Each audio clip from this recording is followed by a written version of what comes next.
Alright, Schlockmeister fans, we're going to watch more of a mainstream movie here from 2007. It's Stephen King's, from a short story, I believe. It's 1408. Let's take a look, and if you're looking to buy this movie, actually, click my Amazon link down below. Let's watch.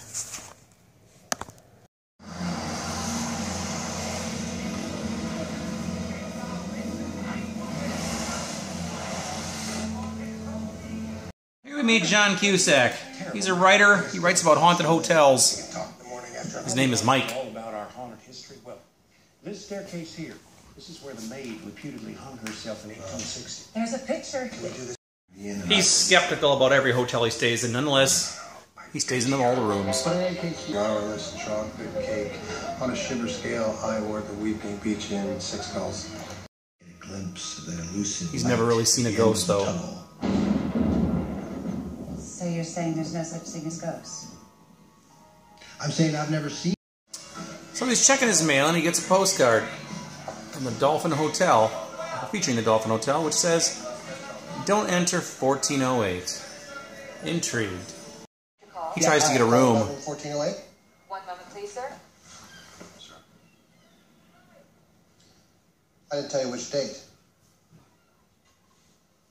How about Saturday? It's unavailable. Guy, but the law is the law. He finds a legal loophole to get in. If the room's not occupied, they have to give it to you. Really? Yeah. Now, look, the manager there's going to put up a stick, but he knows the drill. Something you can't handle. So, Mike, we'll book the room, and if they refuse, we'll rattle our sabers and file suit. The manager tries to talk him out of it. How long? Samuel L. Jackson. How long? My usual's overnight. See, no one's ever lasted more than an hour. Well, A lot of people have died in that room. Discover the 22 natural deaths that have occurred in 1408? Natural deaths? Ah. Didn't find out about them because the newspapers don't print anything about them. All told, there have been 56 deaths in 1408. He's not going to be swayed. I know that ghoulies and ghosties and long-legged beasties don't exist. Even if they did, there's no God to protect us from them, is there? So I can't talk you out of this. I think we've reached an understanding. So they give him the key, old-fashioned key, and he lets himself in.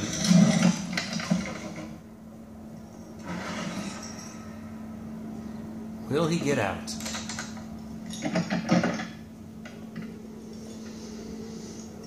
So he walks in, checks it out, and all of a sudden, the carpenters show up.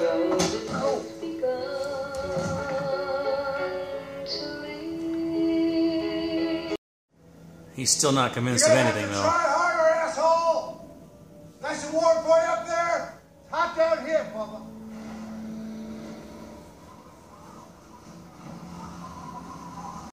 He had to call for help because the thermostat was broken. Said the box is right here. I know where the hell it is, but I ain't going in this room. You just have to walk 6 or 7 feet. I said I ain't going in. You know what happened in here? Yes, I'm well aware of that. Look, I'll talk you through it. Any jackass can fix that thing. Carpenters turn on the radio again, and then this happens. That looks like a countdown to me.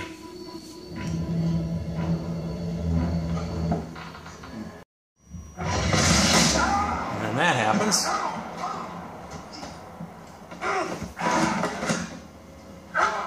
Ouch.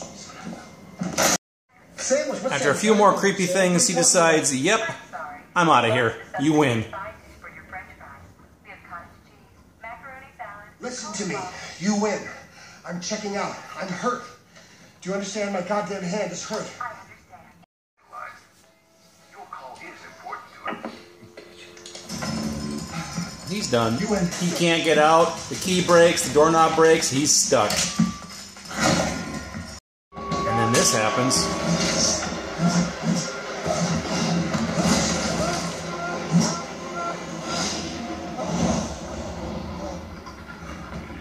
That's not creepy. Then he starts to speculate that the alcohol that Jackson gave him may have been spiked.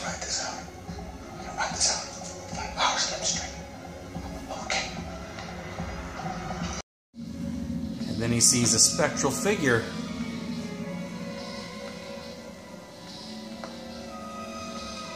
jumped to his death. And he opens up a door and he sees his father, who was in a home. I hate this place.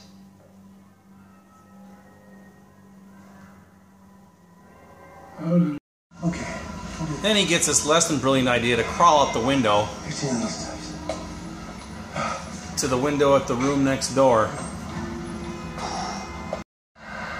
Only he can't find the window next door.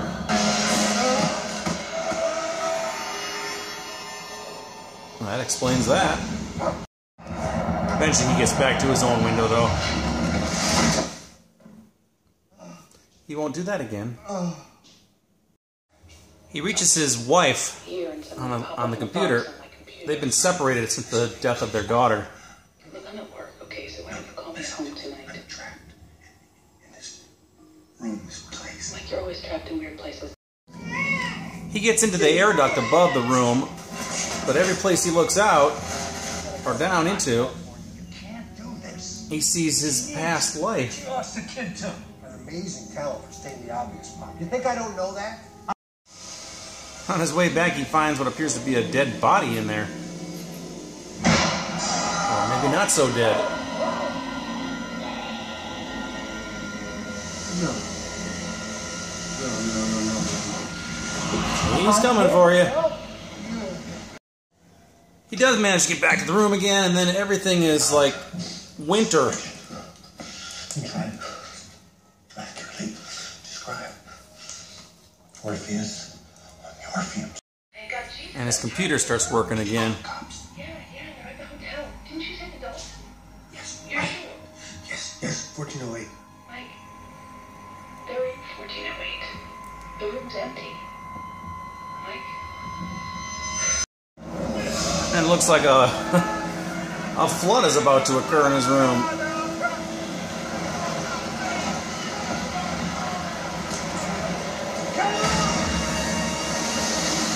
He goes underwater, and the next thing you know, he wakes up on the beach. Now, see, I didn't show you in the beginning of the movie, showed him actually surfing at one point, so Are you okay, buddy? perhaps he just went under, and now he's he dreamed it all. You're okay. Lie down. You're okay. You're in the hospital. Hospital where? New York? New York? No, you're in LA. That hit on the head with your board. I can't believe you still surf. So he assumes he dreamt the whole thing while he was hit on the head. Early in the movie, he was doing his research on 1408 and saw all these people who died in the room. This guy jumped from a bridge now.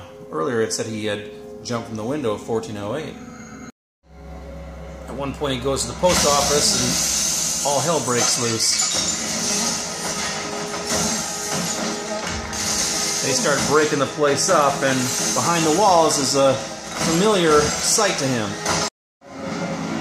Once everything was broken down, he found himself back in room 1408. He never left.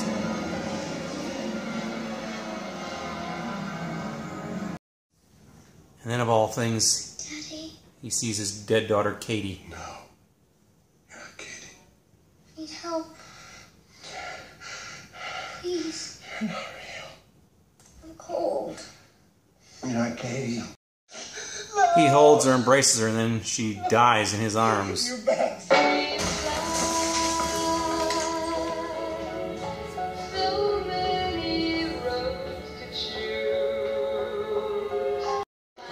As the Carpenters play on, the timer on that clock runs out. And then it looks like he's back to square one again.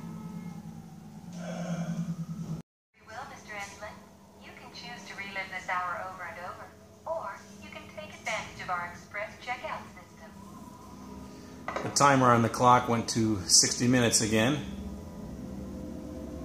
Does he want to relive this hour over and over again? Or early checkout? He decides no. He says, if I'm going out, then I'm taking this room with me. Go to hell!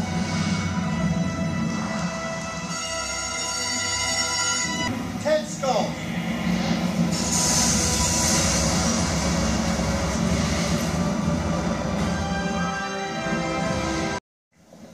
In this version, Mike has died. This was the funeral. I'm sorry to intrude at such a delicate time, but I knew your husband. I worked with Dolphin.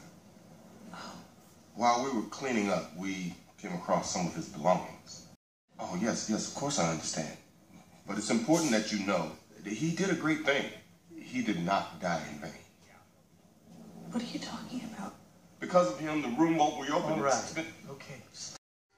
He turns on Mike's microcassette recorder and hears Katie. Then we have one more jump scare.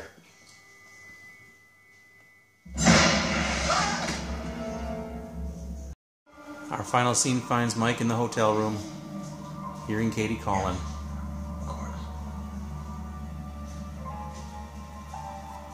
And that's how our movie ends.